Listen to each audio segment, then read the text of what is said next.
Ready start. उपाध्यक्ष जी, अभी 2 दिन पूर्व राज्यसभा में सदस्यों ने इस बात के लिए सरकार को दोषी ठहराया था कि वह हरिजनों की रक्षा के काम में असफल रही है।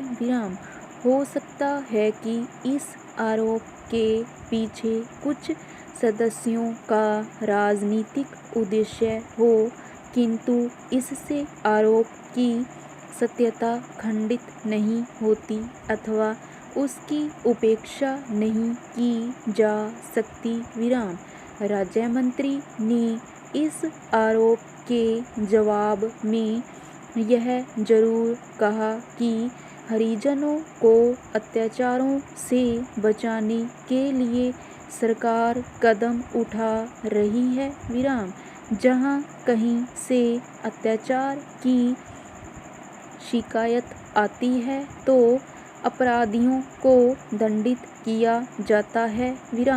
सरकार इस संबंध में कितनी जागरूक है, इसके लिए उन्होंने गुजरात सरकार का यह उदाहरण पेश किया है कि उसने अपने यहाँ यह आदेश जारी कर दिया है कि हरिजनों की सुरक्षा के लिए जिलाधिकारी जिम्मेदार ठहराए जाएं।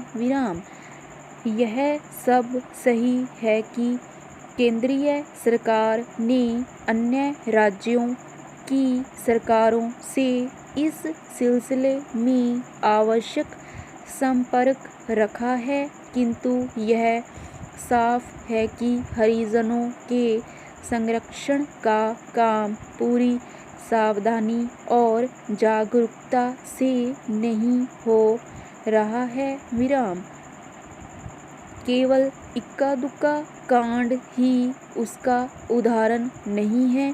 स्वयं राज्य मंत्री ने इस प्रसंग में जो वक्तव्य राज्यसभा में रखा, उससे भी इसकी पुष्टि हुए बिना नहीं रहती।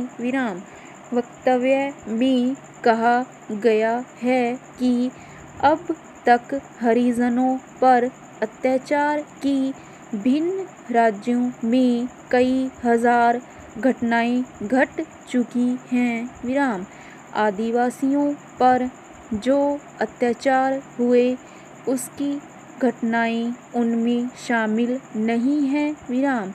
वक्तव्य में यह भी बताया गया है कि सरकार ने इन मामलों के सिलसिले में क्या कदम उठाए।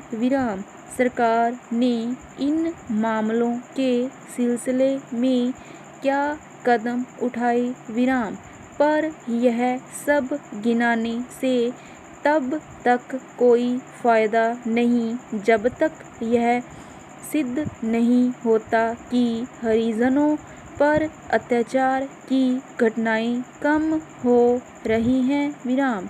फिर बहुत से मामले ऐसे भी हैं जिनमें कोई कानूनी कार्यवाही नहीं की जा सकी।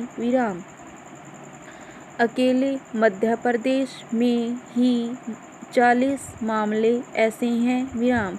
ऐसी सूरत में कार्यवाही संबंधी प्रशासनिक जागरूकता में कैसे विश्वास किया जा सकता है।